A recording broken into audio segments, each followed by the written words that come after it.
As a medical doctor, I'm sure your training was similar to mine in that Western medicine, for all its indubitable and miraculous attainments, misses the mark in some very essential areas. Because what it does, it separates some factors that cannot be separated in real life. It separates mind from the body, and it separates the individual from the environment.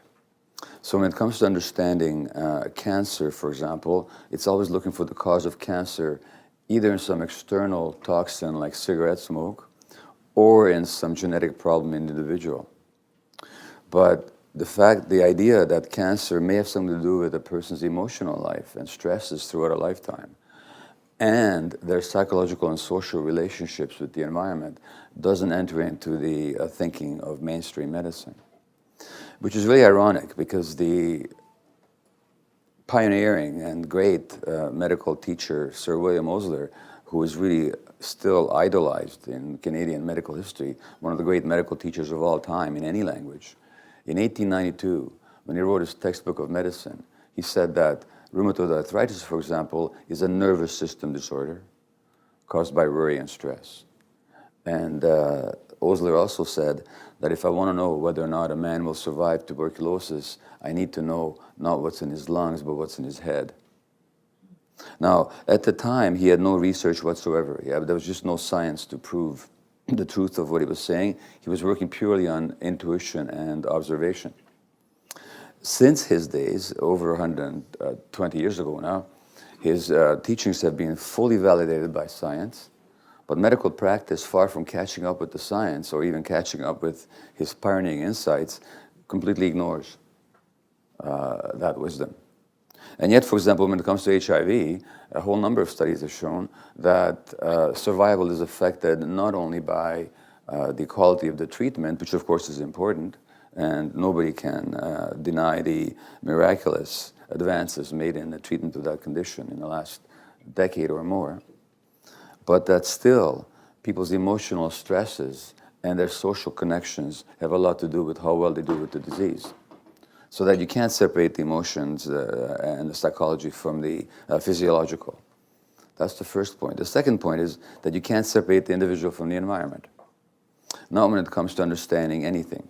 Not when it comes to understanding cancer, not when it comes to understanding rheumatoid arthritis, not when it comes to understanding HIV, not when it comes to understanding childhood developmental disorders like ADHD and all the various diseases that kids are being diagnosed with left, right, and center, not when it comes to addiction, not when it comes to anything. There was an article in this February's journal, Pediatrics, which is the leading pediatric journal in North America. The article came from the Center on the Developing Child from Harvard, and they actually argued, and they showed, collated a lot of research, that social and physical environments that threaten human development because of scarcity, stress, or instability can lead to short-term physiological and psychological adjustments that are necessary for immediate survival and adaptation, but which may come at a significant long-term cost in terms of learning, behavior, health, and longevity. In other words, the things that children do to survive stress in the early years, not that they do them consciously, but the adaptations that they're forced to come to, those same adaptations that help them survive their childhoods actually make them sick later on. And the case I'm going to make for you today is that whether it comes to addictions, whether it comes to childhood disorders, mental health issues, or even physical illnesses like cancer, rheumatoid arthritis, and so on, it's all based on childhood adaptation, and that the common theme, the common source of all human illness is actually a disturbance in people's attachment relationships. Now, attachment is the drive of a person to be close to another person. So it's the drive for proximity, the seeking of closeness for the purpose of being taken care of or for the purpose of taking care of somebody else. Now, attachment is simply the most important human drive. We're wired for attachment. We're biologically, instinctually programmed to attach for the very simple reason that as infants, we're the most helpless, least mature, and stay that way longer than any other creature in the universe. So that we don't survive without attachment, nor as a species would we have survived but for our social relationships. So quite contrary to the capitalist myth that people are individualistic, egotistical, competitive, and aggressive, we're just the opposite. We're actually social creatures wired for love, wired for closeness, wired for attachment. And when those attachment dynamics are disturbed, everything else follows. Now let me give you 3 examples of what I mean. And this perspective has been called the biopsychosocial perspective. Biopsychosocial means that the biology of human beings is inseparable from their psychological and social relationships. So, how do you explain certain things? Studies that show that if your parents are divorced, your risk of a stroke doubles 60 years later. A recent study, men sexually abused have tripled the rate of heart attacks as adults. Not to mention multiple the rate of suicide. Girls whose fathers are distant emotionally are going to menstruate earlier than girls whose fathers are close to them. Women followed over a 10-year period in the United States, 1,700 women, married women. Those that were unhappily married but didn't express their emotions in that 10-year period were 4 times as likely to die as those women who were also unhappily married but did express their emotions. So the difference wasn't unhappiness or happiness. The difference was, did you express who you were? Did you express your feelings? Or did you suppress them? How do you explain such facts? How do you explain that in Canada, in the 1940s, the gender ratio of multiple sclerosis was pretty much 1-to-1, maybe slightly more women than men? You know what it is now? 7 years later? It's 3 or 4 women to every man. Now, you can't explain that genetically, because genes don't change in a population over 70 years. You can't explain it by diet or climate, because that hasn't changed more for one gender than the other. Something has happened. And that's something I maintain has to do with psychological and social relationships. Now, let me give you clear examples of this throughout the life cycle. It's been known now for a while that children whose parents are stressed are more likely to have asthma. So in polluted areas where there's, of course, more irritants in the air, kids are more likely to have asthma. But even in those areas, it's the kids of parents most stressed who are most likely to have the asthma. Now, if the child is taken to the average physician, Western-trained physician, he'll be given or she'll be given a treatment for asthma in the form of inhalers. No. Anybody here ever been treated for asthma, by the way? Yeah? Okay. What did you get? What did they give you? Do you know? I got a bronchial dilator and toe necklace with steroids. Exactly. So you got a bronchodilator because your bronchi were narrowed. So you got something to dilate your bronchi, to open them up. And you got a steroid because in asthma, there's inflammation of the airways so that there's cluttering and swelling and further obstruction of the airflow. Hence, we give you something to suppress the inflammation, which is a steroid. Now, since this is a healthcare-oriented audience, some of you might know, it's okay if you don't, but what are these inhalers copies of? Anybody know? What are they based on? Well, the bronchodilator is a copy or an analog of adrenaline. And the steroid is a copy or analog of cortisol. Now, surely many of you know what cortisol and adrenaline are. What are they? They're stress hormones, exactly. In other words, we're treating asthma with stress hormones.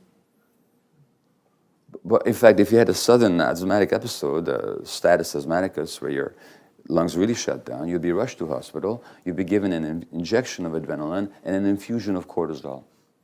Well, we never ask ourselves, gee, we're treating it with a stress hormone, could stress have something to do with it? As a matter of fact, when you think about it, and will back me up on this, that the commonest medicine used all across medical practice, whether it comes to inflammations of the skin, the joints, the intestines, the nervous system, certain cancers. What is it? It's cortisol. We treat almost everything with stress hormone, but we never, psoriasis, we never ask ourselves, does stress have something to do with it? Has something happened to the stress regulation apparatus of that individual that we have to give them extra stress hormones in order to keep them in a healthful balance?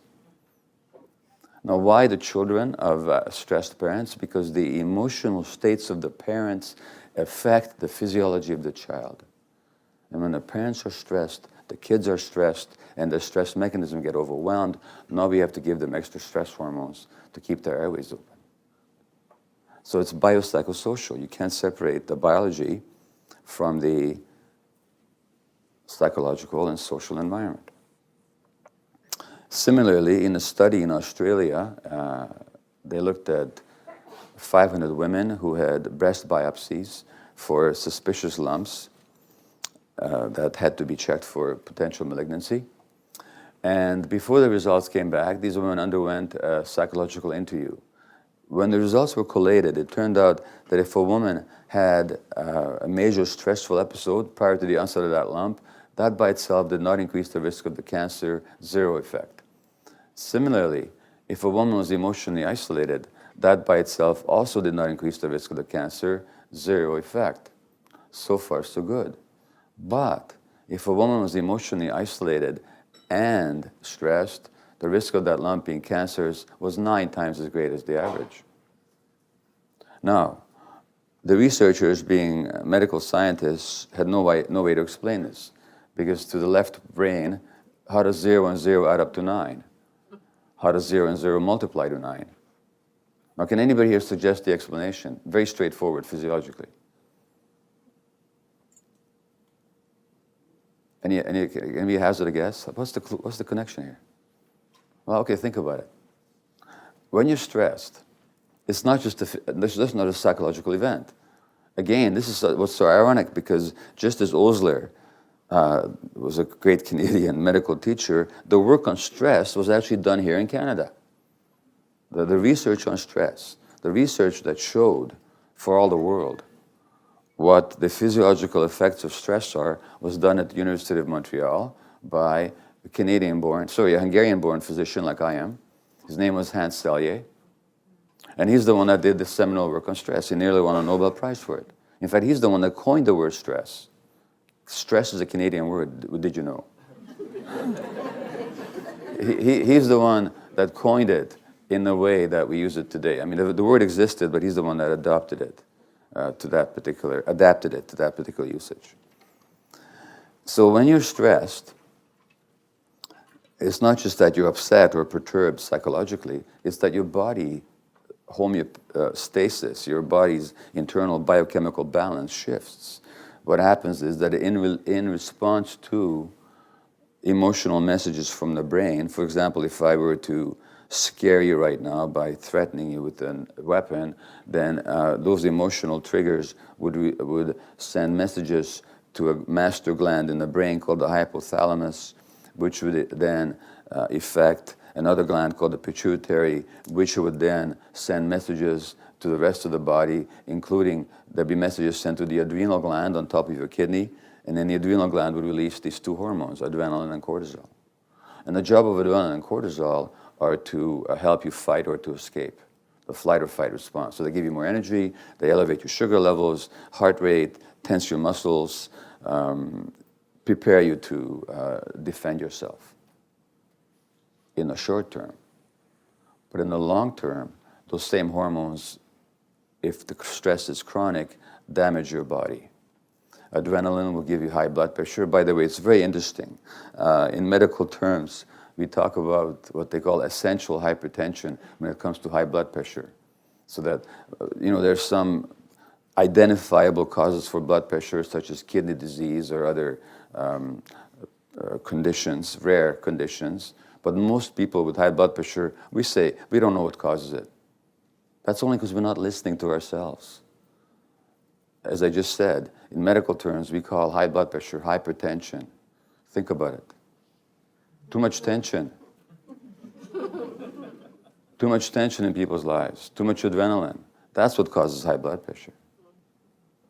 Most of the time.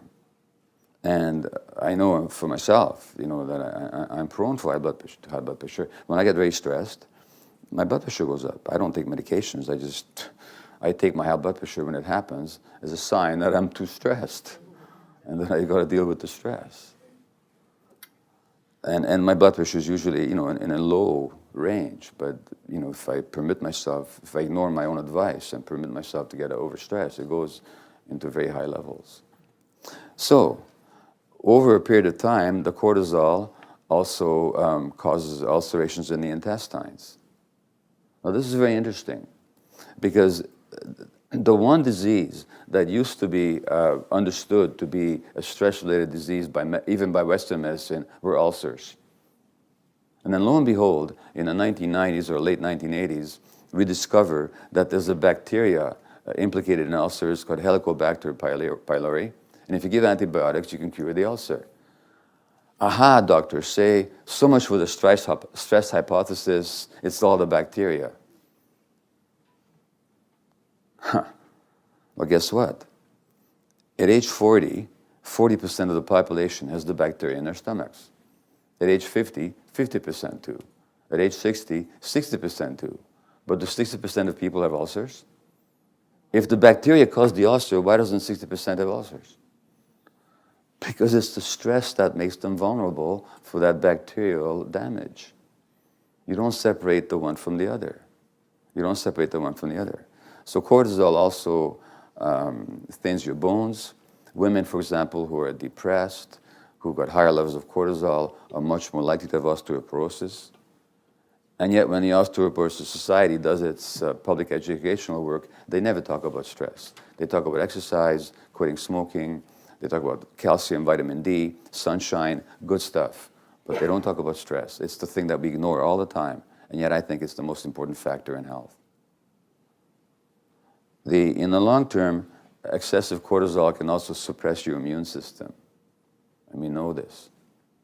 So now, go back to the Australian study then. How do we understand this finding of isolation and stress 9 times as great as average of cancer risk?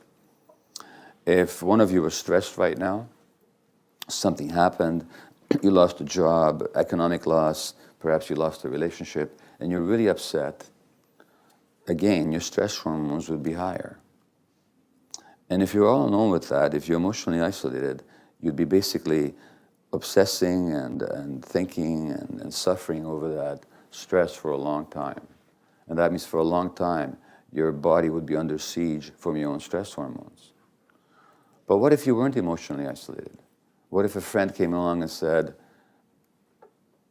and by the way, when I say this, think about the work that you're doing.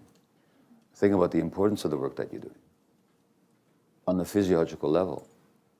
What if a friend came along, or somebody who cared, came along and said, well, I see that you're having a hard time. Do you want to talk about it? What would happen immediately to your body, to your physiology? Well, the first thing that happens is you take a deep breath. Yeah. And oxygen would go to your brain. You start thinking more clearly. And your blood pressure will go down. And your adrenaline levels would abate. And your cortisol levels would fall. And your body would come back to a normal physiological state. Then you'd be protected from the immune suppressant effects of the cortisol. No wonder then that the women who are isolated and stressed are 9 times as likely to have cancer, which also tells us that cancer is not an individual disease. Cancer reflects a lifetime relationship with the environment. And I could give you a whole talk about that. Not just the physical environment. See, it's easy enough to say that smoking causes cancer, except we all know that smoking does not cause cancer. Don't we? If smoking caused cancer, then everybody who smoked would have cancer. But most people who smoke don't have cancer, which doesn't mean that smoking doesn't contribute to cancer. Of course it does. It's a major risk factor. 95% of people with lung cancer are smokers. But it's not by itself the cause. When you actually look at the lives of people, who get cancer, they're also people who suppress their emotions. And the more they suppress their emotions, the less smoke they need to trigger the cancer. So we have to stay away from this idea that single factors cause disease. So cancer doesn't just reflect, and by the way, why do people suppress their emotions? Well, that has to go back to their attachment relationships early in life.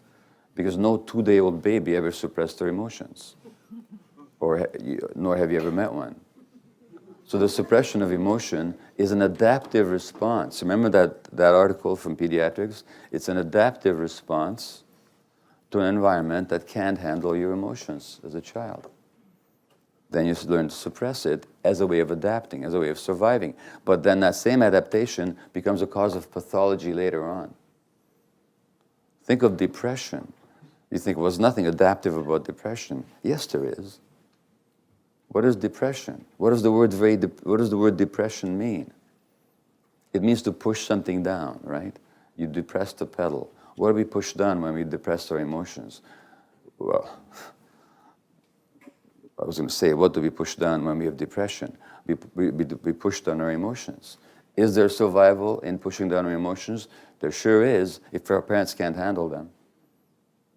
Then in order to maintain our attachment relationship with the parent, we suppress our emotions because we sense that they're too stressed and they can't handle it, and then we become depressed. So that's an adaptation that later on becomes a source of pathology. Just as emotional self-suppression potentiates cancer, but that emotional self-suppression begins as an adaptation. So as somebody very astutely said in a New York Times series on cancer a couple of years ago, that you can no more understand, or trying to understand cancer by studying the individual cell is like trying to understand a traffic jam by studying the internal combustion engine. Okay? You can't do it. You have to do it. You have to study the relationship of that individual to the environment. And that's why, for all, I hate to tell you, but all the march for cancer and all the research, never going to get anywhere. They're going to come up with billions of dollars worth of research, and they're going to come up with treatment modalities that extend life by a few months. And in a few cases, will cure some cancers.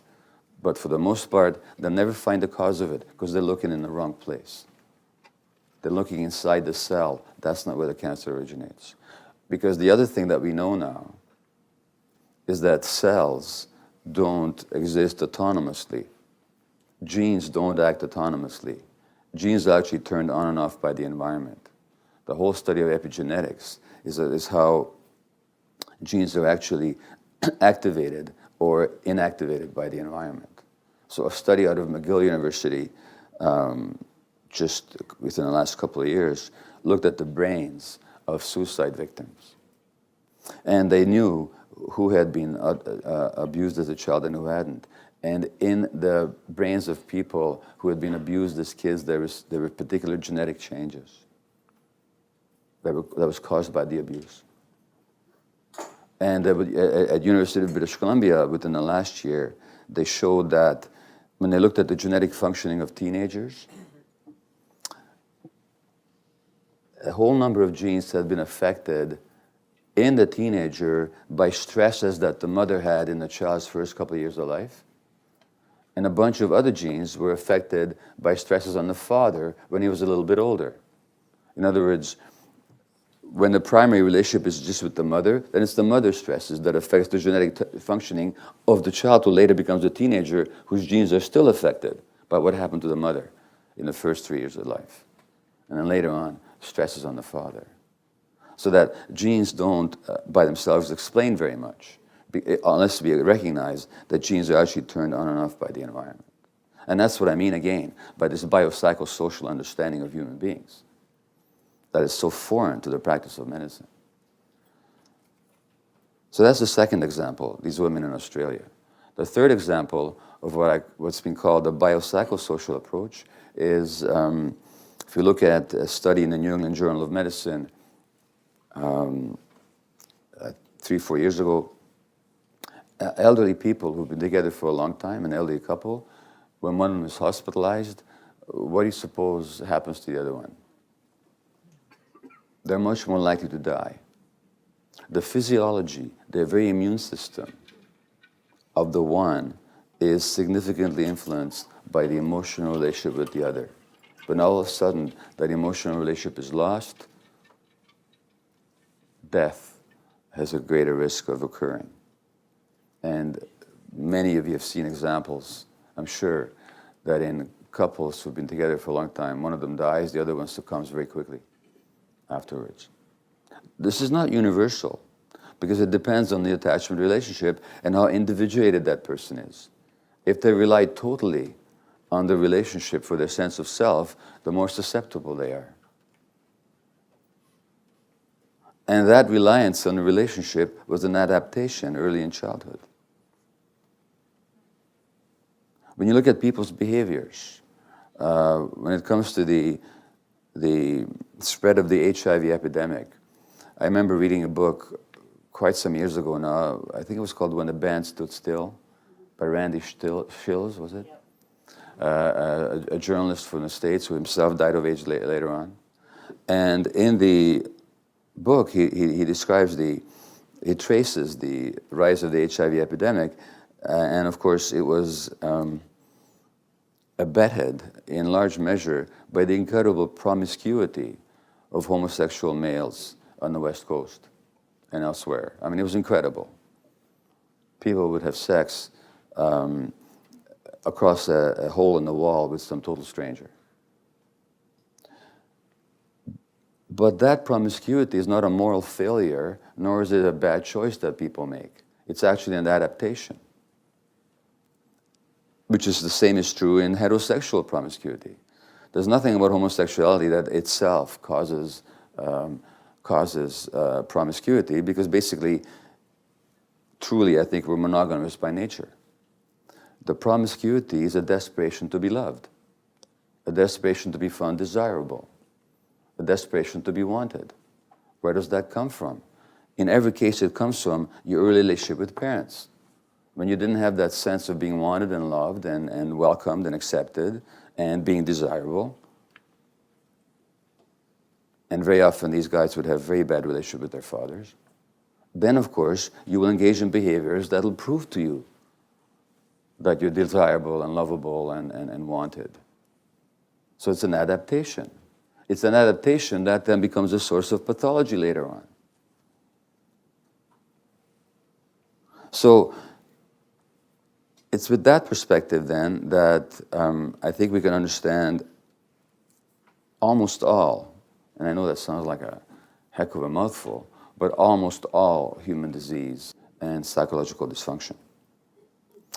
If we understand, number one, the importance of attachment, and number two, the desperate adaptations that people will have to make if their attachment needs are not met early in life. Now, and that is true of addictions as well, which I'll come to in a moment. Now, I first became interested in childhood development when I was in family practice, but most specifically when I myself was diagnosed with ADHD, attention deficit hyperactivity disorder, at age 54. And what happened was that I was working in palliative care at the time.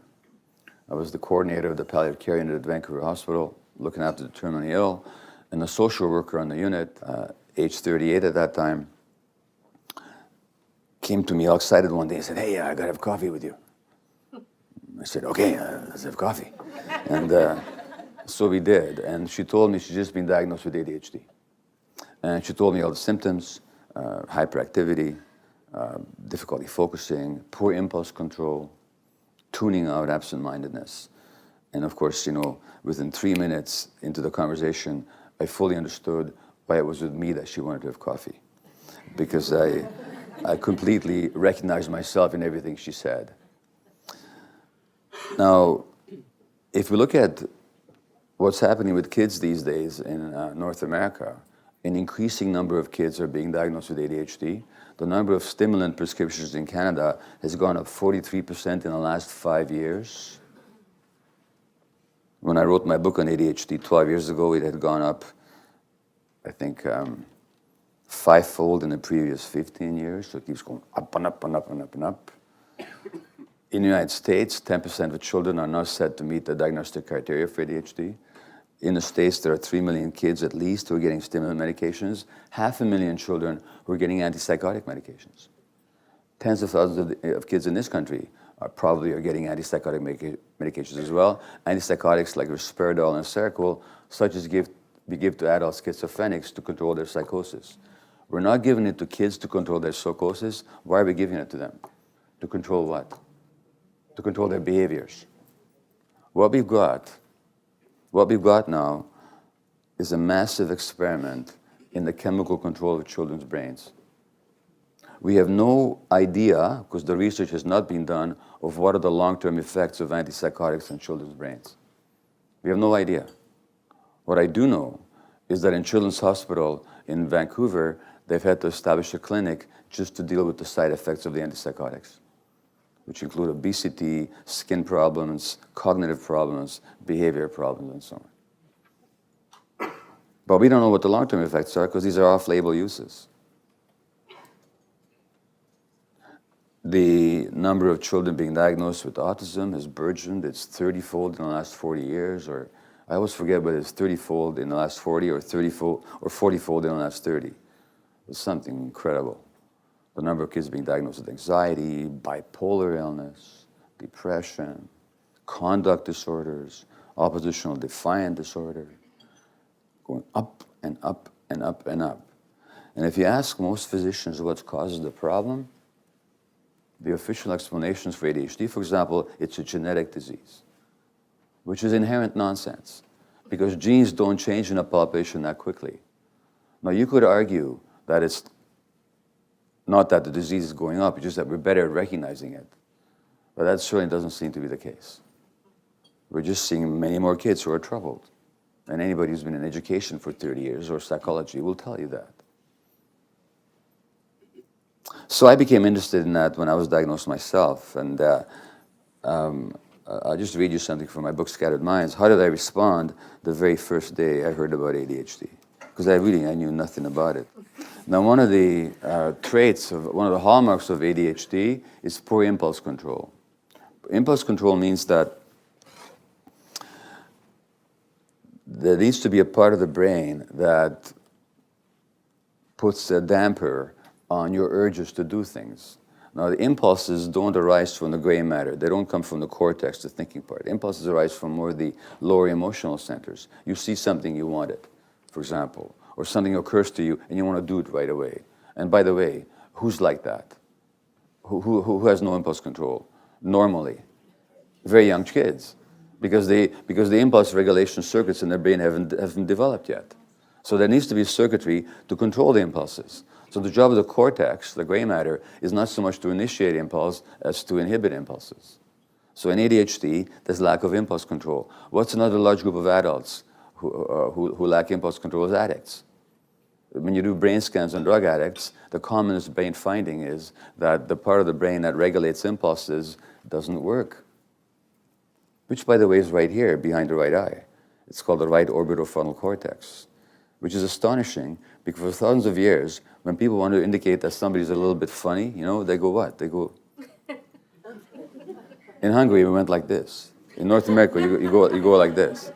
How did people know that it's the right orbitofrontal cortex? But somehow they point exactly to the right spot for people that lack impulse control. So what we've got right now is an epidemic of impulse regulation problems amongst our kids. The oppositionality, the conduct disorders, the Asperger's, the Tourette's, the ADHD, the autism, these all have impulse regulation as one of its salient deficits. So, to come back to my own story, with an impatience and lack of judgment characteristic of ADD, I'd already begun to self-medicate even before the formal diagnosis. A sense of urgency typifies attention deficit disorder, a desperation to have immediately whatever it is that one may desire at the moment, be it an object, an activity, or a relationship. And there was something else here too, well expressed by a woman who some months later came for help. It would be nice to get a break from myself, at least for a little while, she said, a sentiment I fully understood. One longs to escape the fatiguing, ever-churning, ever-spinning mind. I took Ritalin and a higher than recommended initial dose on the very day I first heard about attention deficit disorder, on the principle that if a little bit of Ritalin is good, then more Ritalin would be even better. And don't try this at home, kids, but I could do it as a physician. I could do this because I went to one of my palliative care colleagues and I said, "Hey, Bev, I think I'll get ADD. Can you give me some Ritalin?" "Oh, sure. How much do you want?" Yeah. Secrets of the medical profession. Within minutes, I felt euphoric and present, experienced myself as full of insight and love. My wife thought I was acting weird. "You look stoned," was her immediate comment. Well, the Ritalin really did help me focus, and within a couple of days, it made me very depressed. That was its side effect on me. That may not be its side effect on you, but that side affected me. I did see a psychiatrist. I was formally diagnosed. I was given Dexedrine, which helped me focus. I was writing a medical column for the Globe and Mail at the time, so the Dexedrine helped me stay up at night and be a much more efficient workaholic than I used to be. And but right away, the idea that this is somehow a genetic condition made no sense to me. And the reason that the genetic, even though a couple of my kids have been diagnosed, and the reason it made no sense to me that this is a genetic condition was very simple. The hallmark of ADD is the tuning out, the absent-mindedness. Now, tuning out is not a disease, genetic or otherwise. What is tuning out? What is it? Protecting yourself. It's a protection. It's a coping mechanism. A coping mechanism against what? Against overwhelming stress. So if I were to stress one of you right now, in this environment, you'd have a number of healthy options. One healthy option would be to assert yourself and to fight back and say, "Hey, stop it." The other healthy option would be just to walk out. I didn't come here for this, and just walk out. And given that there is, I don't know, a couple of hundred people here in the room with you, if you couldn't walk out or fight back, you could always ask for help. But if no help was available, if you couldn't leave or assert yourself, then you might tune out in order to protect yourself from the distress of the stress. So the tuning out is an automatic brain mechanism. Soldiers do it when they're wounded. They'll tune out the pain, so they keep running away from the enemy until help arrives and then they can collapse. So tuning out is a nature-granted coping mechanism, a dynamic in the brain that allows circuits to be switched on and off. And so then the real question in my mind becomes, why do more and more kids these days find themselves tuning out? What's causing that? Now, the part that I didn't know,